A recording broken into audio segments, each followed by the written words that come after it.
नमस्कार। किसान नेताओं से खास मुलाकात के इस कार्यक्रम में आज हम आपको मिलवाने जा रहे हैं राजस्थान के बड़े किसान नेता अमराराम जी से। वह देश के किसान आंदोलनों के मुख्य चेहरों में से एक हैं। सीकर जिले की धोद तहसील के गांव मुंडवाड़ा के एक किसान परिवार में जन्मे अमराराम ने सीकर के एसके कॉलेज से पढ़ाई पूरी करने के बाद शिक्षा विभाग में बतौर अध्यापक नौकरी की। लेकिन माट साहब एक साल बाद ही अपने गांव मुंडवाड़ा के सरपंच बन गए और फिर धोद व दांतारामगढ़ से कुल 4 बार विधायक भी चुने गए। पिछले विधानसभा चुनाव उन्हें हार का सामना करना पड़ा। अनेक बड़े किसान आंदोलनों का नेतृत्व करने वाले अमराराम ने वर्ष 2017 में 1 सितंबर से 13 सितंबर तक कर्ज माफी समेत अनेक मांगों को लेकर सीकर किसान आंदोलन का नेतृत्व किया था। बिना गोली लाठी चले 13 दिन में सीकर किसान आंदोलन सफल रहा और सरकार को राजस्थान के किसानों के 50,000 तक के कर्ज माफ करने पड़े। अमराराम जी, स्वागत है आपका। धन्यवाद। आज करीब 2021 में हम 2021 में हम बैठे हैं और आज हम देखते हैं तो आपके जीवन के करीब 40 साल किसान राजनीति में बीत गए हैं। कैसे शुरुआत हुई, कैसे आपको आपका किसान राजनीति में आना हुआ? एक्चुअली मैं ग्राम मुंडवाड़ा जो पंचायत समिति और तहसील धोद जिला सीकर में है, ग्राम में जन्म हुआ, वहाँ 5वीं तक की एजुकेशन ली। उसके बाद में काशीगाबाद जो जमुनालाल बजाज जो फ्रीडम फाइटर हैं उनके गांव में 8वीं तक एजुकेशन प्राप्त किया और फिर 9th में मैं सीकर पढ़ने के लिए आया और वहाँ किसान छात्रावास जिसमें मैं रहा कॉलेज एजुकेशन तक। वहाँ के वार्डन कॉमरेड त्रिलोक सिंह जो फ्रीडम फाइटर भी थे, अंग्रेज़ों के और जागीरदारी के खिलाफ बहुत ज़बरदस्त, और इन जो सामाजिक बुराइयां हैं उनके खिलाफ भी बहुत बड़े लड़ाके थे। और उनके संपर्क में आने से लगातार स्कूल टाइम से ही मैं उनके संपर्क में आने से किसान आंदोलन, जन आंदोलन इनके संपर्क में आया। और 1970 में जो स्टूडेंट फेडरेशन ऑफ इंडिया बनी तो निश्चित रूप से उस स्टूडेंट ऑर्गेनाइजेशन से जुड़ा और जिससे पूरा एक जनवादी आंदोलन से जुड़ने का मौका मिला।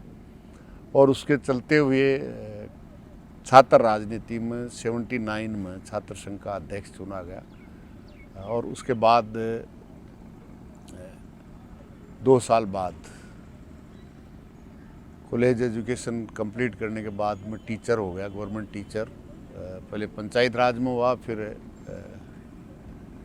राजस्थान सरकार की स्कूल एजुकेशन में हुआ और 1 साल के बाद में गांव वालों ने सब ने मिल करके मेरे को ग्राम पंचायत मुंडवाड़ा का सरपंच बनाया। और वो इस रूप में बनाया कि मेरे से पहले जो छात्र संघ के अध्यक्ष थे साथी किशन सिंह ढाका,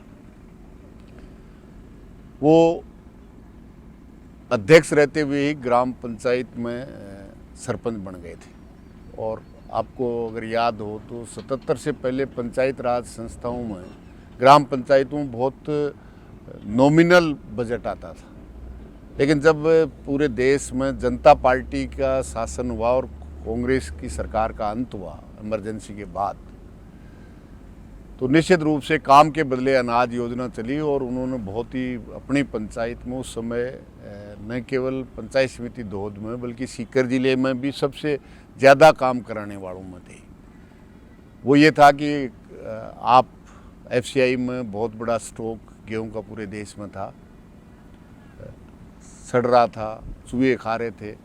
तो जनता पार्टी के टाइम में ये स्कीम निकाली गई, काम के बदले अनाज और 10% जन सहयोग। तो उन्होंने जनता से यंग होने के कारण जन सहयोग भी इकट्ठा किया और सब स्कूलें, 5 गांव थे उस पंचायत में, सड़क बनाना हो, स्कूल बनाना हो, प्राथमिक स्वास्थ्य केंद्र बनाना हो, मतलब बहुत ज़बरदस्त काम किया। तो सब लोगों ने जो इस जनवादी राजनीति से नहीं रखते थे, उन्होंने भी एक फ्रीडम फाइटर थे हमारे गांव के लादूराम जोशी, जो कांग्रेस के प्रदेश अध्यक्ष भी रहे, उन्होंने कहा कि ऐसा सरपंच होना चाहिए जो नेत्रवास ग्राम पंचायत में जिस तरह से विकास हुआ है।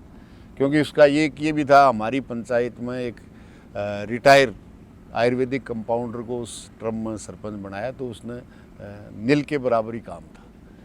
तो लोगों की सबकी मानसिकता भिन्न भिन्न राजनीतिक विचारधाराओं से संपर्क रखने वालों का भी ये था कि गांव के विकास हो, और इसके लिए मैंने सरकारी नौकरी से इस्तीफा दिया और ग्राम पंचायत का सरपंच चुना गया यूनानिमसली। चुनाव जरूर एक ने लड़ा, लेकिन नॉमिनल उसको वोट आए सर्वसम्मति से, और बहुत ही सस्ते में मैं समझता हूँ एक ट्रैक्टर के कोई 400 रुपये, जो काशी का बास वहाँ से 6 किलोमीटर है, वहाँ के मतदाताओं को लाने में मुश्किल से 400 और 200 600 रुपये में पूरा चुनाव कैंपेन किया। बाकी लोगों ने आके वोट दिया। उस चुनाव में ये जरूर है, मेरी पंचायत में नाम जरूर जानते थे, शकल से नहीं जानते थे। कि आप देखेंगे कि 68-69 में मैं गया और 81 में वापस गांव में कभी जाता था, घर में काम होता था संडे को वैसे, लेकिन गांव में बाई फेस टू फेस बुजुर्ग लोग नहीं जानते थे। तो पूरे गांव में घुमा के ऊँट गाड़े में बैठा के सब डाणियों में पूरे गांव, दोनों गांवों में ले जाके परिचय कराया, भाई अपन ने सब ने मिल के इनको उम्मीदवार बनाया। तो मैं समझता हूँ 2 टर्म उस समय सफाई से, फिर जो ही मैं सरपंच बना तो किसान सभा में मेरी ड्यूटी लगाई।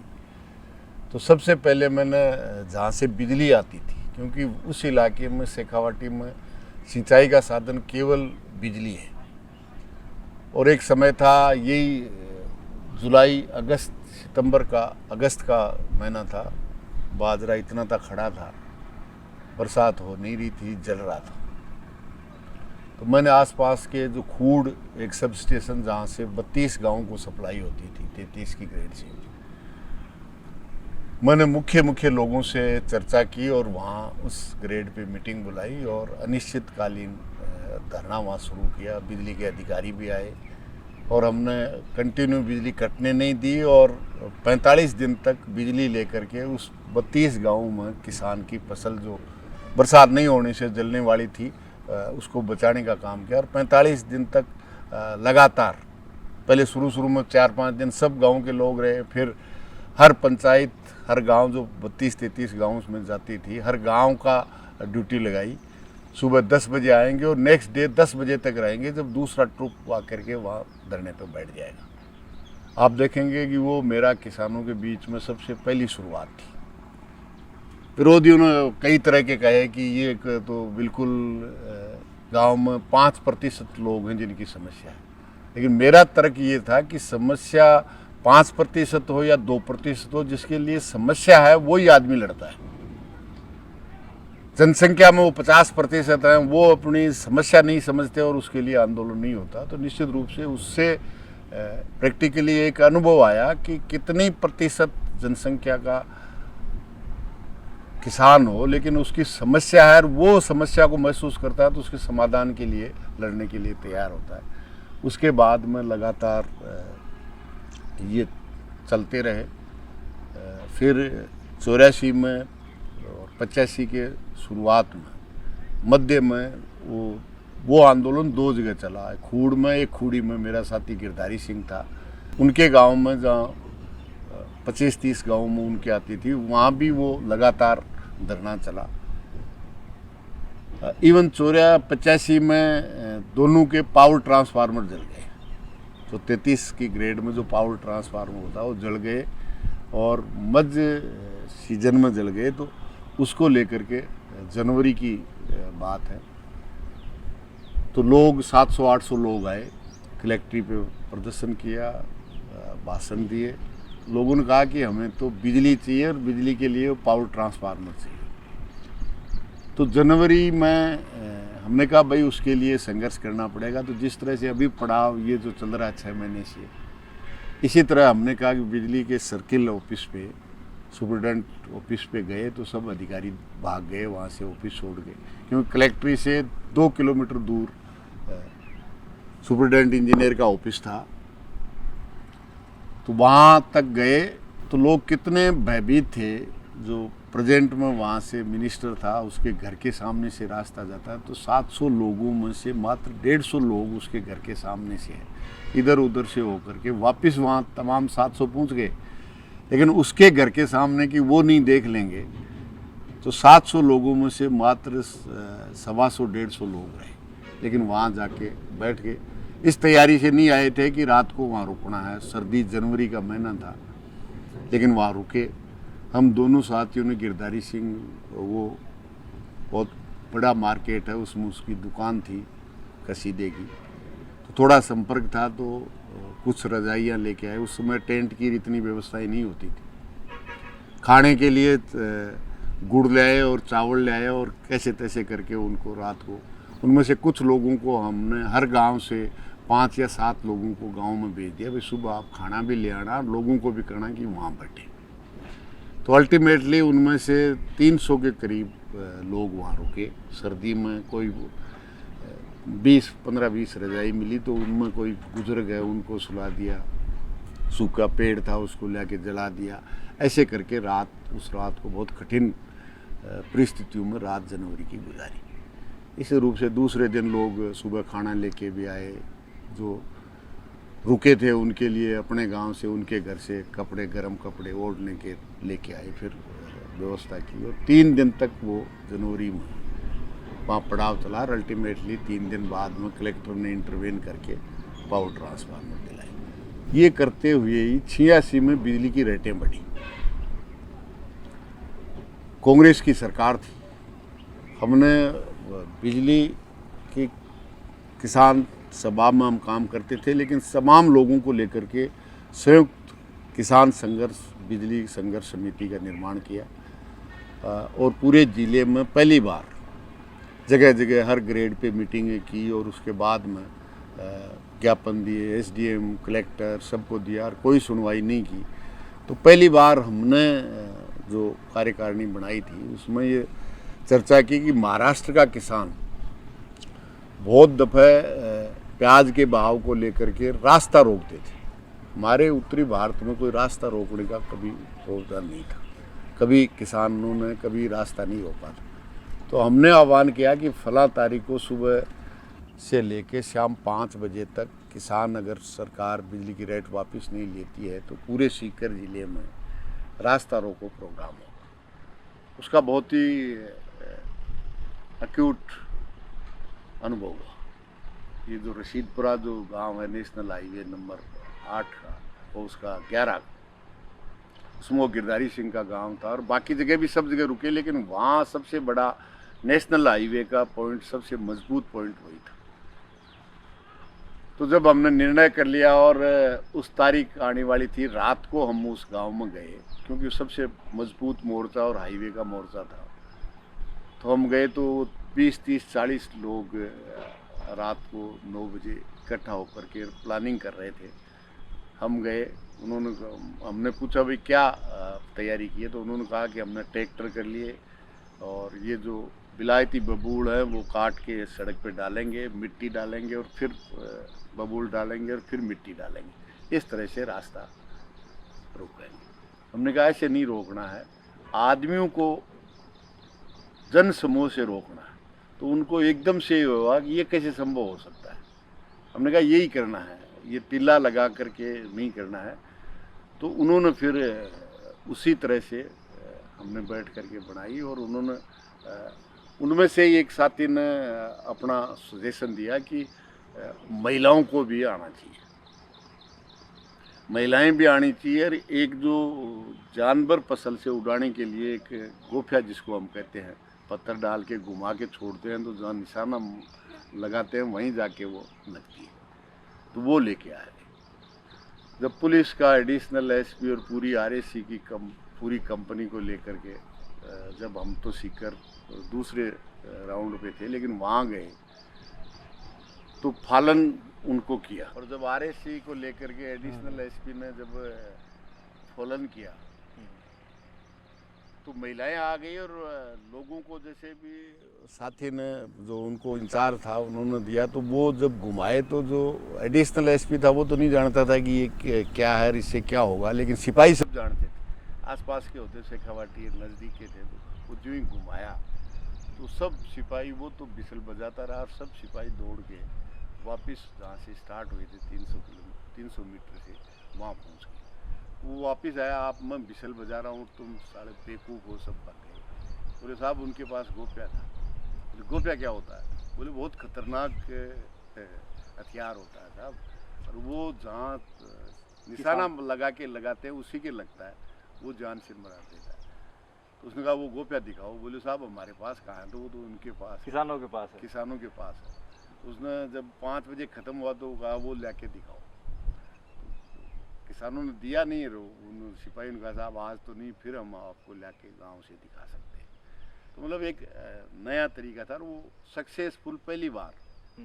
इवन एक RSC का कमांडेंट भी आया, उसके साथ गार्ड भी थे, 12 बोर लेके तन गया। और वो हमारे इस धोद में दुजोद गांव उसका दामाद था, तो उस पत्नी ने ये कहा कि अब उनको बीकानेर जाना था।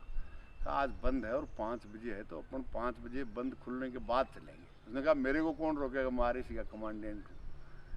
तो वो जब गए तो उसी रशीदपुरा पे लोगों ने रोक दिया, उसकी सर्विस रिवाल्वर भी छीन ली और 5 बजे तक वहीं बैठे रहे। तो मजाक में फिर उसकी पत्नी ने कहा देख लिया ना मेरे पीर वालों को, मैंने कहा था तेरे को नहीं जाना है। तो नेचुरली वो बहुत सक्सेस हुआ और वो राज्यव्यापी आंदोलन भी हुआ। लेकिन उसमें परेशानी ये हुई कि भारतीय जनता पार्टी के भैरों सिंह को संयोजक बना करके जनता दल ने मिल करके संयुक्त बिजली उपभोक्ता संघर्ष समिति बना के उस आंदोलन में गिरफ्तारी का आह्वान किया 11 फरवरी से। और इसमें एक शहीद बालू राम भी झुंझुनू में पुलिस की गोली से शहीद हुआ। लेकिन नेचुरली उन्होंने फिर उन नेताओं ने, क्योंकि हमारा प्रभाव कुछ ही जिलों तक था और उनका पूरे राजस्थान में था, नेचुरली उसके साथ उन्होंने गद्दारी की। एक नया पैसा भी बिजली का रेट का वापस नहीं हुआ और जेलों से निकलने का दे दिया, किसान निकले नहीं। उन नेताओं में से बहुत से नेताओं ने RSC को साथ ले जा करके जेलों से लाठीचार्ज करके निकलवाया, लेकिन वो एक फिजल आउट। उसके 10 साल बाद में किसान वापस खड़ा हुआ। ये इस तरह से शुरुआत जो किसान आंदोलन की हुई। हमारा अनुभव जीत का भी रहा, हमारा अनुभव फिर प्रेस होने का भी हुआ। उसके बाद में जब भैरू सिंह वही जो संयोजक था चीफ मिनिस्टर बन गया 93 दोबारा, 177 में बना था, फिर 93 में फिर बना। उन्होंने अपनी कैबिनेट में निर्णय किया कि राजस्थान का किसान सबसे बड़ा बिजली का चोर है और सीकर का किसान 1 नंबर का चोर है। जबकि वो सीकर से ही जन्मा हुआ था, सीकर से ही थानेदार से वो चीफ मिनिस्टर MLA बना 52 में और फिर चीफ मिनिस्टर भी 77 में बना।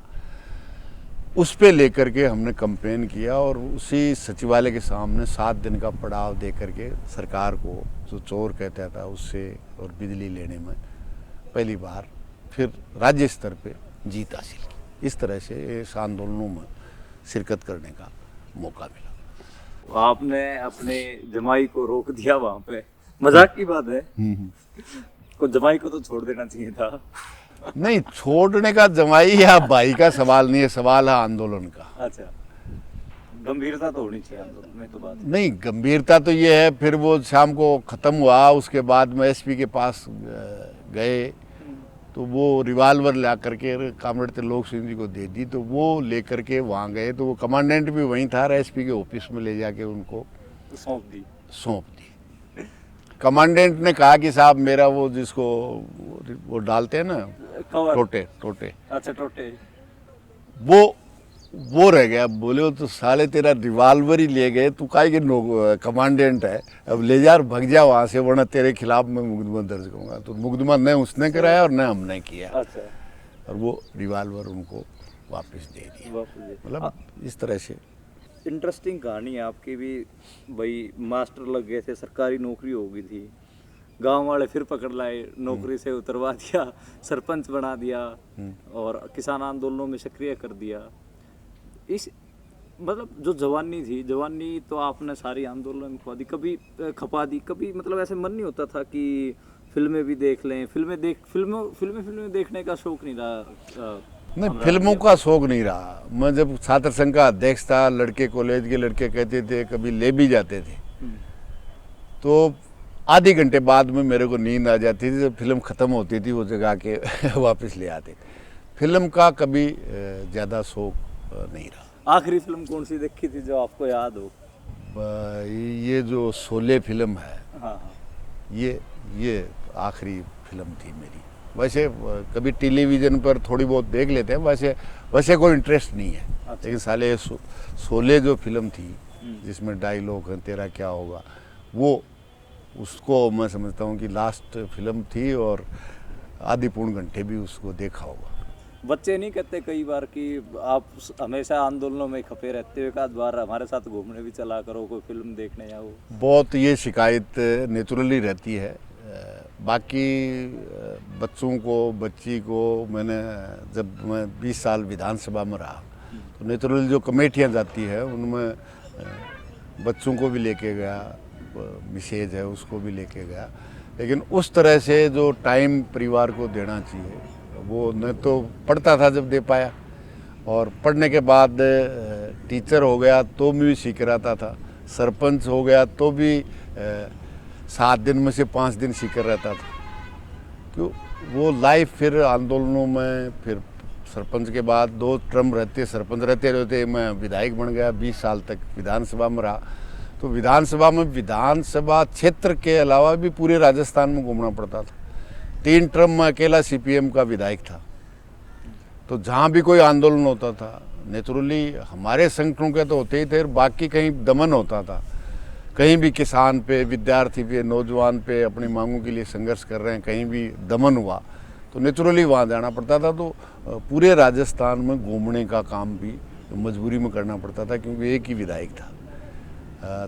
चौथे टर्म में तो हम मेरे को रोकने के लिए, क्योंकि कांग्रेस और भारतीय जनता पार्टी की दो ध्रुवीय राजनीति राजस्थान में हो गई 90 के बाद।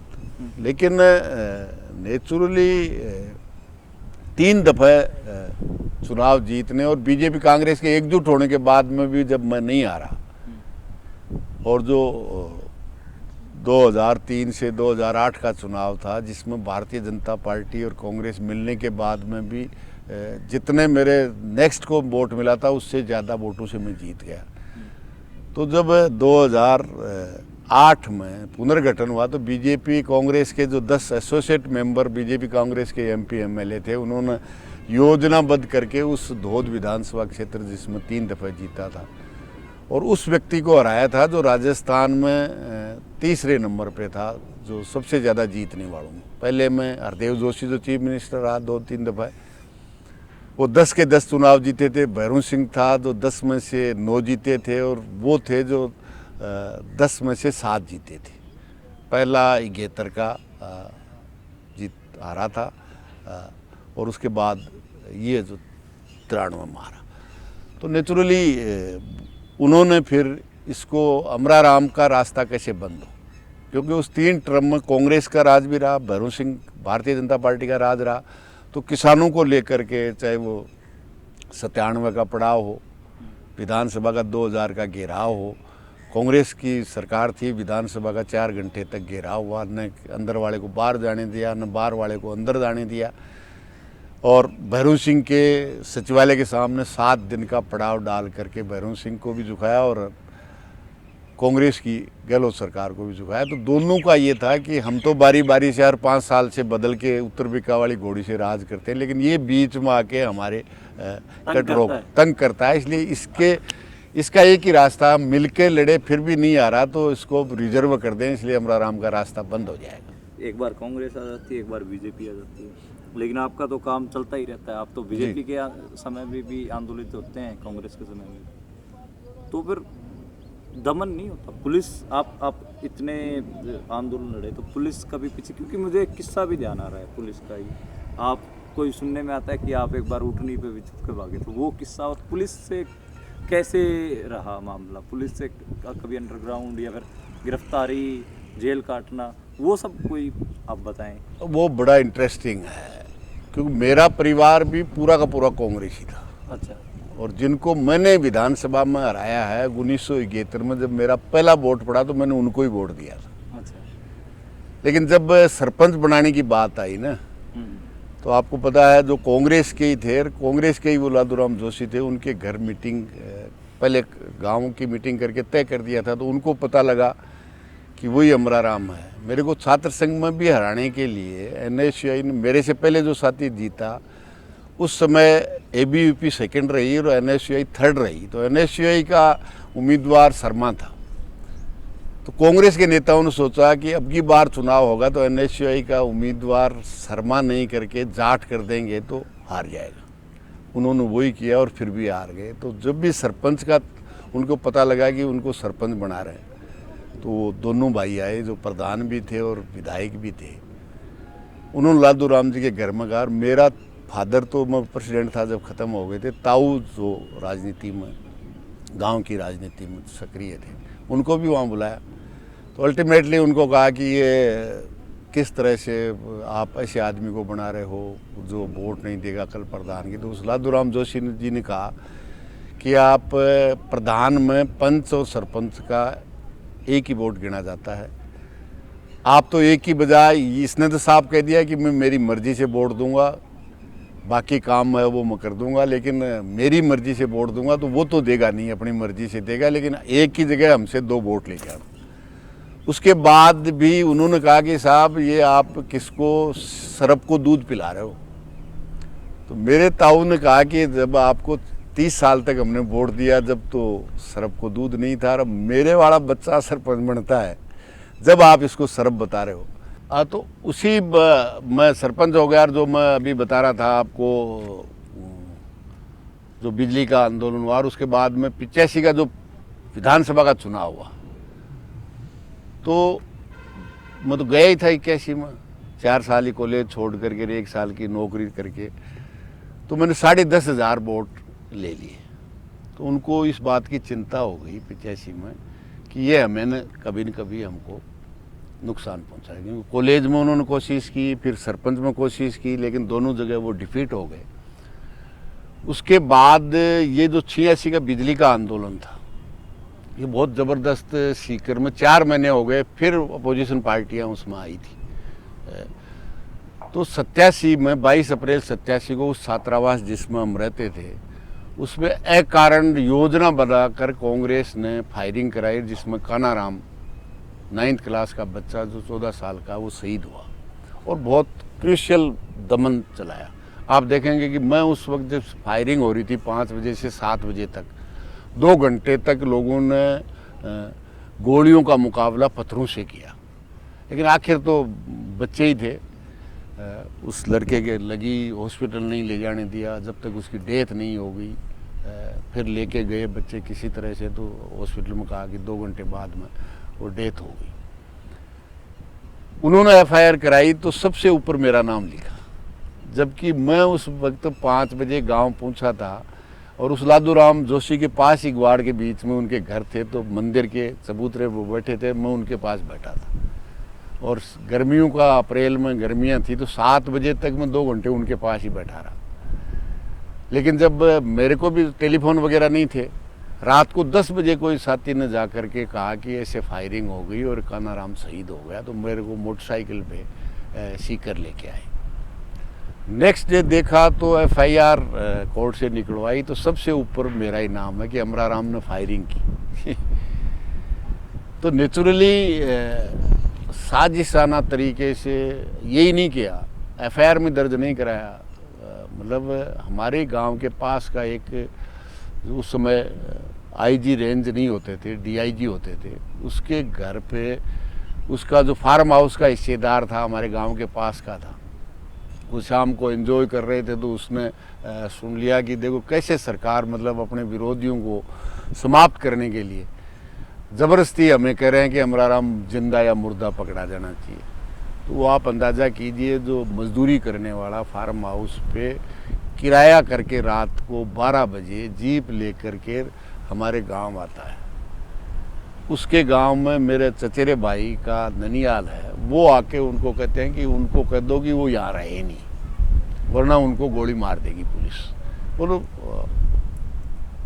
उससे डीआईजी से ये सुनने के बाद वो किराए करके गाड़ी आके कहता है, वो मेरे को सुबह सुबह कहता है कि आप जहाँ भी मैं जिस गांव में था वहाँ जाके कहते हैं कि इस तरह की बात है। नेचुरली उसके 10-12 दिन बाद मैं गांव के आसपास भी नहीं है, लेकिन परिवार में एक शादी थी। मैं रात को 10 साढ़े 10 बजे आया और सुबह 300 पुलिस वाले पूरे राजस्थान के पुलिस में जितने रेसर थे सबको ले आए और बहुत ही पकड़ने की कोशिश की। और जिस तरह का मेरा चेहरा पुलिस के सामने रखा गया कि इस तरह से बदमाश है, लूट लेता है, अपनी मनमर्जी करता है, तो वो आरएसी पूरी लेके गए। उसमें हमारे गांव के भी आरएसी उनके साथ रहे हुए रिटायर थे, तो उन्होंने कहा ऐसे आदमी को आपने, ऐसे बदमाश आदमी को सरपंच बना दिया। तो उस आरएसी के रिटायर पर्सन ने कहा कि इससे बढ़िया आदमी हमारे गांव में कोई नहीं है, किसने कह दिया बदमाश है। बोले एसपी साहब रात को ही हमारी रोल कॉल करके ये कह रहे थे बहुत बदमाश है, गोली मार देगा, हथियार रखता है। तो वो घेराव किया तो हम दौड़ गए मैं और एक मेरा भतीजा, उसका भी उस केस में नाम था। तो जब हम घर से पीछे निकले 200-300 मीटर दूर पे परिवार वाली बच्ची, एक भतीजी थी, उसने देख लिया कि अंकल पुलिस आ गई है। हम दोनों निकले तो घर के पीछे जो ही निकले, गांव के बाहर की साइड में हमारे घर हैं, तो हमने कहा कि तू तो इधर जा और मैं इधर, तो कम से कम जो पीछे जो पुलिस है वो कम से कम 2 जगह हो जाएगी। वो इधर गया और मैं पास में 1 किलोमीटर पे गांव है, वहाँ एकदम से उठ के भागा तो सांस फूल रहा था। मुश्किल से 50-60 मीटर बस स्टैंड से था, वो मेरे से 50-60 मीटर जो रेसर थे वो पीछे थे, और उन्होंने आवाज़ लगाई कि चोर है, पकड़ो पकड़ो। तो जो ही ये कहा तो मेरे को, वैसे तो सांस फूल ही रहा था, मेरे को गुस्सा आया, तो मैं उन पुलिस वालों के सामने दौड़ा। तो पुलिस वाले दौड़ गए कि मारेगा आप। जो ही वो दौड़े तो मैं वापस आके गांव में आया, तो उन गांव वालों ने कहा कि आप तो इधर से, हमारे राजपूतों के परिवार थे, हमारी कोल्डी में से निकल जाओ। वो जब पूछे 10 मिनट बाद में, तो उनको जिधर मेरे को भेजा था उससे अपोजिट साइड में भेज दिया। और मैं सांस फूल के उस गांव से निकल के हमारे जानकार का एक ढाणी था, वहाँ से ऊँट लिया, उस पर चढ़ा और लेके गया। मेरे से बड़े वाला मेरे को बचाने के लिए एक ऊँट पे चढ़ के गया, उसको दोनों तरफ से घेर लिया और फायरिंग कर दी। वो ढूंढता ढूंढता मेरे को दोपहर में 1:30 बजे मेरे पास पहुंचा। उसने कहा कि यहाँ मत सो, तेरे को मार देंगे। मेरे पे ही गोली चला दी तो तेरे को तो देखते ही मारेंगे। तो सब परिवार वाले शादी में वो थे। मैंने कहा मैं तो चला जाऊँगा। मैं खाना वाना खा कर 1:30 बजे रेस्ट कर रहा था। वो तो वापस जाके कह दिया वो सुरक्षित है, लोग अफवाहें उड़ा दी, गोली लग गई, वो तो मारा गया। तो मैंने कहा सब चिंतित होंगे, शादी में अफवाह फैल जाएगी, तू तो जाके गए।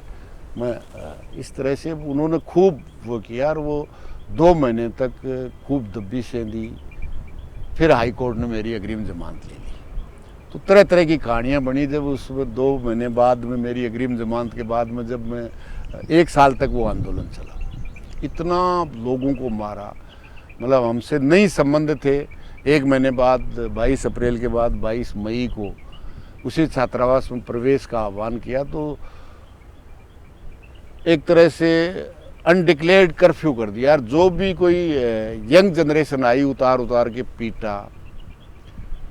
1 साल तक हमने गिरफ्तारियाँ की। तो गिरफ्तार ले जाके बुजुर्गों को, बच्चों को, महिलाओं, कानाराम की, उसके एक बेटा डेथ हो गई, फायरिंग में शहीद हो गया। एक बेटा जेल में है।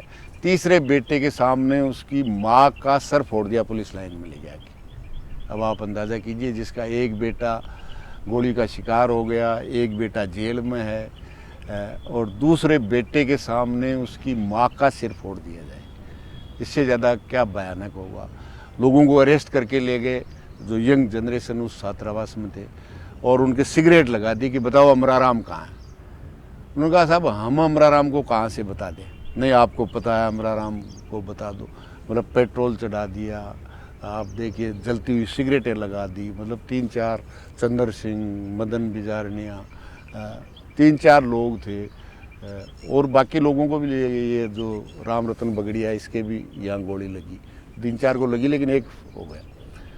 कहने का मतलब जिस तरह से जो दमन झेला है, और वो मिटाना चाहते थे। बहाना क्या किया गया कि वो कानाराम का भाई जो मंगल सिंह मेरा साथी भी था, और मेरे ही गांव में सरकारी स्कूल में, सीनियर स्कूल में, सेकेंडरी स्कूल में टीचर था, पीटीआई था।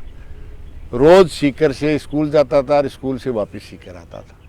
बहाना क्या किया, मंगल सिंह को अरेस्ट करने गए थे। अरे तो मंगल सिंह को अरेस्ट करना था तो छात्रावास में जाने की कहाँ जरूरत थी? वो सरकारी स्कूल में ड्यूटी पे जाता था, आप जाते हुए को अरेस्ट कर, अरे अरेस्ट कोई करने का था भी नहीं, लेकिन बहाना किया गया। कोई बेल जंप हो गई थी मुकदमे में। तो नेचुरली सब तरह की कोशिश की गई कि किस तरह से रास्ते से हटाया दिया जाए, पुलिस से मरवा दिया जाए, वैसे मरवा दिया जाए। लेकिन मैं समझता हूँ कि सबसे पार पाते हुए आखिर में 1993 में उनको परास्त कर दिया। बाहर तेज हवा आ गई थी तो इस वजह से जगह बदली है, और जगह में ये किसान आंदोलन जहाँ पर है वहाँ पर एक ये खेत में किसी का खेत का कमरा है, मोटर का कमरा, उसमें अभी स्टोर रूम के तरह इस्तेमाल हो रहा है किसान आंदोलन के साथियों का। तो अमराराम जी, 80 और 90 का दशक देखे संघर्ष का दौर रहा। 21वीं सदी में भी ऐसे कौन से आंदोलन थे जो आपको याद आते हैं और जिन्होंने किसानों को एक बल दिया और बहुत आगे लेके गए किसानों को? तय रूप से 3-4 आंदोलन हैं जो पूरे देश में भी और प्रदेश में तो बहुत ही ज़बरदस्त रहे हैं। रावड़ा गढ़साना का सिंचाई पानी का आंदोलन, क्योंकि सरकार ने वाटर अलाउंस काट करके बड़े बड़े लोगों को ज़मीनें जो सेकंड फेज में दे करके जो अंतर्राष्ट्रीय सीमा में सरसब जो इलाका हुआ था, जो वीरान था, उसको वापस वीरान करने के लिए वाटर अलाउंस काटा। और 2004 में बहुत ज़बरदस्त आंदोलन हुआ जिसमें 7 किसानों ने शहादत दी। और पहली बार देखा मैंने तो उस आंदोलन में, मैं 1.5 महीने तक उस आंदोलन में बहुत शरीक रहा। जिस आंदोलन में पहली बार राजस्थान की सरकार, जो भारतीय जनता पार्टी की 120 की पूर्ण मेजोरिटी की सरकार थी, जो किसान शहीद हुए पहली बार उनको 5 लाख रुपया, एक मुरबा ज़मीन और परिवार के एक सदस्य को नौकरी राजस्थान में पहली बार उस रावड़ा गढ़साना आंदोलन में हुआ। और न केवल वो हुआ बल्कि कर्फ्यू लगते हुए तो हमने राजस्थान और देश में देखे थे, लेकिन कर्फ्यू जनता द्वारा तोड़ते हुए या तो कश्मीर में देखा था या फिर रावड़ा गढ़साना में देखा था। वहाँ की जनता ने इलाके को, अपने को जिंदा रखने के लिए कर्फ्यू भी तोड़ दिया। और अल्टीमेटली उसी वक्त 2005 में बिजली की रेटें उसी भारतीय जनता पार्टी की सरकार ने बढ़ाई। हमने संघर्ष किए, ज्ञापन दिए, प्रदर्शन किए, सरकार नहीं मानी। तो फिर अल्टीमेटली 2005 1 सितंबर को सचिवालय और विधानसभा के सामने अमरूदों के बाग में पड़ाव डाला। और आखिर 8वें दिन जब हमने पूरे राजस्थान के चक्का जाम सुबह कर देंगे और 11 बजे मुख्यमंत्री निवास, जो राजस्थान के किसान की 4 महीने से आवाज़ नहीं सुन रही है, तो हम मुख्यमंत्री के आवास की ओर कूच करेंगे। और मुख्यमंत्री का निवास जनता की समस्याओं का समाधान करने के लिए है, सौर आराम करने के लिए नहीं है। तो नेचुरली पहली बार राजस्थान में बढ़ी हुई पूरी की पूरी रेट न केवल वापस रोल बैक हुई, बल्कि 1 लाख किसानों को भिन्न भिन्न नावों से, फार्म हाउस योजना जो 3 गुनी रेट थी, जिंदगी भर वो 3 गुनी रेट लगती, हरा चारा है, मछली पालन है, इस तरह से विभिन्न योजनाओं में जो 2 से 3 गुनी रेट। और आखिरी जो चंद्रभान चोर योजना थी, जो कांग्रेस ने पहले चोरी के नाम से VCR भराई और फिर कनेक्शन लीजिए, उन 1 लाख किसानों को भी सामान्य कराने का काम किया। और जिसमें कोई जनहानि के बगैर राजस्थान की सरकार को पूरी रेट की वापस करनी पड़ी। और 2021 में भी आज वही रेट लगती है, जबकि आम उपभोक्ता को 5 गुनी रेट हो गई है, घरेलू उपभोक्ता की 5 गुनी रेट हो गई है। निश्चित रूप से उसके बाद जो ये कर्जा माफी का आंदोलन है 2017 में, मैं समझता हूँ वो अपने आप में अभूतपूर्व है, क्योंकि उसमें किसानों की बात करने वाला कोई राजस्थान की विधानसभा में नहीं था। 156 भारतीय जनता पार्टी की सरकार थी, 156 विधायकों की, और कांग्रेस मात्र अपोजिशन के नेता की सिक्योरिटी ले पाई थी, 21 थे। हमारी किसान की बात करने वाला कोई रिप्रेजेंटेशन नहीं हुआ, क्योंकि उससे पहले हम एक की बजाय जो हमको रोकना चाहते थे, एक की जगह 3, एक मेरी पुरानी विधानसभा क्षेत्र 2 से जीत गया, मैं दातारामगढ़ से जीत गया, और एक रावड़ा गढ़साना के आंदोलन के कारण पवन दुग्गल, 1 से हमने अनेक का नारा दिया था और 1 से 3 होने का, लेकिन उसके बाद 13 में जीरो करने का भी राजस्थान की जनता ने कर दिया।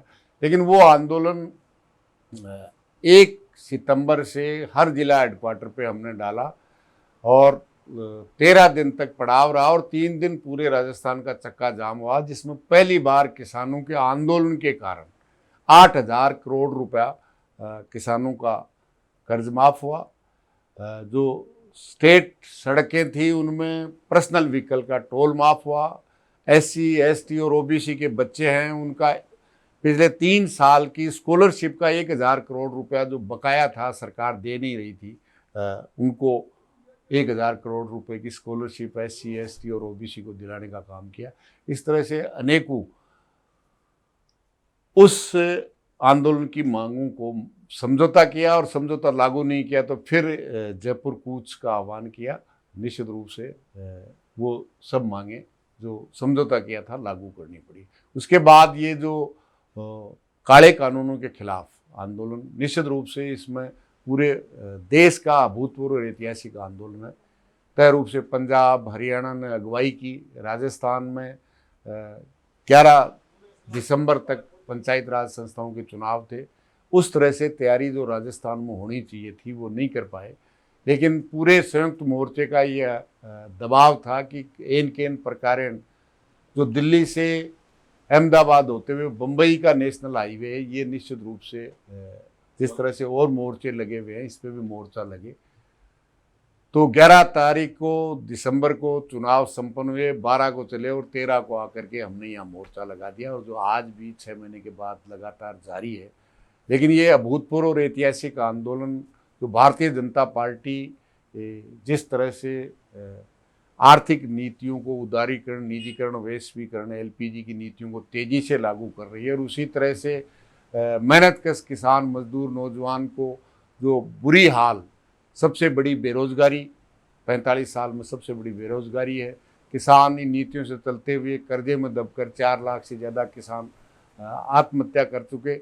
अब तो केंद्र सरकार उनको रिकॉर्ड में भी दर्ज नहीं कर रही है और सबसे बड़ी आर्थिक मंदी झेल रहे हैं। उस वक्त केवल कंपनियों को सब कुछ सार्वजनिक संपत्तियां दे रही है और काले कानूनों से देश की खेती भी कंपनियों के हवाले और आम जनता की रोटी भी उनके काले कानूनों के माध्यम से दे रही है। और कोरोना महामारी के वक्त आपदा को अवसर में बदलने के लिए एक तरफ किसान की खेती छीनने का काम कर रही हैं, दूसरी तरफ मजदूरों ने संघर्ष के माध्यम से दर्जनों जो मजदूर के हक में कानून थे उनको समाप्त करने का काम किया। तो ये इस देश का सबसे पहला देख रहे हैं, इस सबसे ऐतिहासिक आंदोलन। इसमें एक सवाल जो मेरा बनता है, थोड़ा जी। तीखा सवाल है आपसे। जी। इतने अच्छे किसान आंदोलन रहे राजस्थान में, बड़े स्तर पर किसान आंदोलन रहे, आप लोगों ने इतने आंदोलन लड़े, जीते भी, कुछ में जाहिर सी बात है कुछ आंदोलनों में दिक्कतें भी रही होंगी, लेकिन ज्यादातर किसान आंदोलनों में आपने जीत दर्ज की, लोगों का समर्थन मिला। लेकिन आज तक राजस्थान में कोई किसान मुख्यमंत्री नहीं बन पाया। आप लोग 1 से 3 हो गए, लेकिन 3 से 100 नहीं हो पाए। किसान जो नेता थे या फिर किसानों से जुड़ी राजनीति राजस्थान में क्यों उभार नहीं कर पाई और क्यों कोई किसान मुख्यमंत्री नहीं बन पाया? इसमें ऐसा है कि जो 52 का चुनाव था उसी वक्त से किसान राजनीति को सबसे बड़ा धोखा होता रहा है। आप देखेंगे कि कांग्रेस जो रियासत काल थी वहाँ कांग्रेस का निर्माण नहीं करते थे, क्योंकि जागीरदारों को भी आज़ादी के आंदोलन में शरीक मानकर कांग्रेस चलती थी। राजस्थान जो वर्तमान राजस्थान है वो केवल अजमेर अंग्रेज़ों के सीधा अधीन था और किसानों की, जागीरदारों की सबसे बड़ी लूट थी और फिर अंग्रेज़ों की लूट थी। उसके खिलाफ केवल अखिल भारतीय किसान सभा लड़ी, लेकिन उस किसान सभा के बहुत बड़े हिस्से को जब आज़ादी के बाद 52 के चुनाव आए उससे 6 महीने पहले उस किसान सभा को तोड़ने में कांग्रेस सफल रही। तो मारवाड़ किसान सभा थी या दूसरी थी, इसलिए उस वक्त भी कोशिश की गई। उसके बाद में किसान राजनीति जब जनता दल के माध्यम से उभर रही थी उसको भी भारतीय जनता पार्टी ने तहस नहस करके काम किया। और निश्चित रूप से जहाँ तक लेफ्ट का सवाल है, मैं समझता हूँ वो सामंती गढ़, सामंती अवशेष, सामंती संस्कार आज भी राजस्थान में बहुत परिपक्व है। कांग्रेस हो चाहे भारतीय जनता पार्टी, 25 में से 5-5 MP दोनों पार्टियों के राजघराने से रहे हैं। दोनों पार्टियां आज भी राजघरानों के बल पे चलती है, इसलिए वो लड़ाई निश्चित रूप से बहुत गहराई तक बैठी हुई है। इसलिए मैं तो ये समझता हूँ कि मुख्यमंत्री किसान का नहीं बना, ये बहुत दुख का विषय है, लेकिन मैं समझता हूँ किसान की लड़ाई से किसान को ये एहसास जरूर करा दिया कि आपके लिए लड़ने वाला केवल ये लाल झंडा है।